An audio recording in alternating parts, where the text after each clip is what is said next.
Mathematics అంటే ఒక సబ్జెక్టే కదా అని అనుకుంటూ ఉంటాం.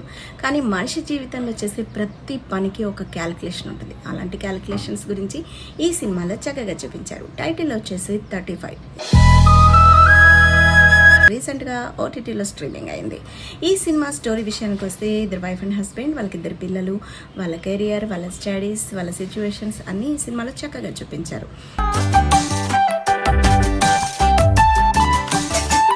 ఈ కాలపు అమ్మాయిలాగా సంపాదించాలి, స్వేచ్ఛగా ఉండాలని అనిపిస్తా బావా.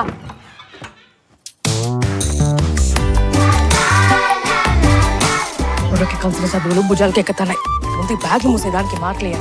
అంతేకాకుండా ఈ సినిమాలో ఒక పిల్లాడికి అన్ని సబ్జెక్ట్స్ బాగా చదువుతాడు, కానీ మ్యాథ్స్ విషయానికి వస్తే తనకి బోలెడన్ని డౌట్స్ ఉంటాయి. బట్ ఆ డౌట్స్ అన్నింటికి సమాధానాలు ఎవరితో చెప్పించాలి అనేది స్టోరీలో చాలా బాగా చూపించారు. నాకైతే ఆ పాయింట్ చాలా బాగా నచ్చింది గైస్. సో వెంటనే ఈ సినిమా చూసేయండి, ఖచ్చితంగా ఎంజాయ్ చేస్తారు. Welcome back. జీరో బాబు, నీకు పనిష్మెంట్ ఎందుకు ఇచ్చారు? ఆ మ్యాథ్స్ నాకు రాదు. ఆ మ్యాథ్స్ అంతా తప్పుమా. అందరూ నేర్చుకుంటా ఉండేది తప్ప ఎట్లా అవుతుందిరా పెద్దబా. అంతేకాకుండా ఈ సినిమాలో మెయిన్గా ఏంటంటే మ్యాథ్స్ టీచర్, ఆ టీచర్ అంటే టీచర్స్ అంటే ఇలా ఉంటారా అనేది ఒక డౌట్ వచ్చింది. బట్ స్టోరీ రైటర్స్ అంత బ్లైండ్గా స్టోరీస్ రాయరు కాబట్టి నిజ జీవితాల్లోంచే చూస్ చేసుకుంటారు కాబట్టి అది కూడా నిజంగా ఎక్కడో జరిగే ఉంటుంది.